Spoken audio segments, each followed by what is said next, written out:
Hi guys! Welcome back to Cookingee! For today's recipe, magluluto tayo ng beef stir fry. For our ingredients, here is the list. You can also check our description box. Umpisahan na natin ang pagluluto.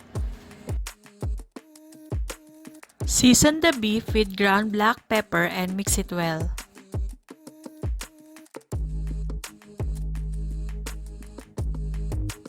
Add the soy sauce and oyster sauce and mix it well.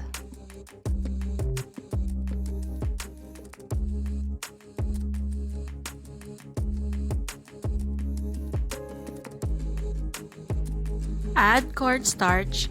Mix until all ingredients are well distributed. Let it sit for 10 minutes. Heat oil in a pan. Fry bell peppers for 1 minute. Then set it aside.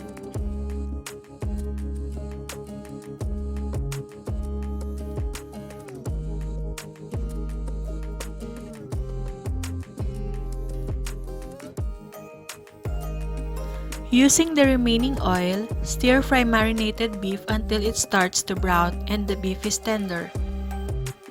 When the beef is cooked, put back the bell pepper and stir for a while.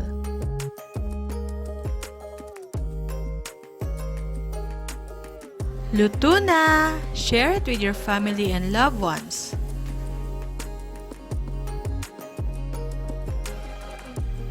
Hope you like our recipe! Please don't forget to like, share, and subscribe. See you on our next vlog. Bye!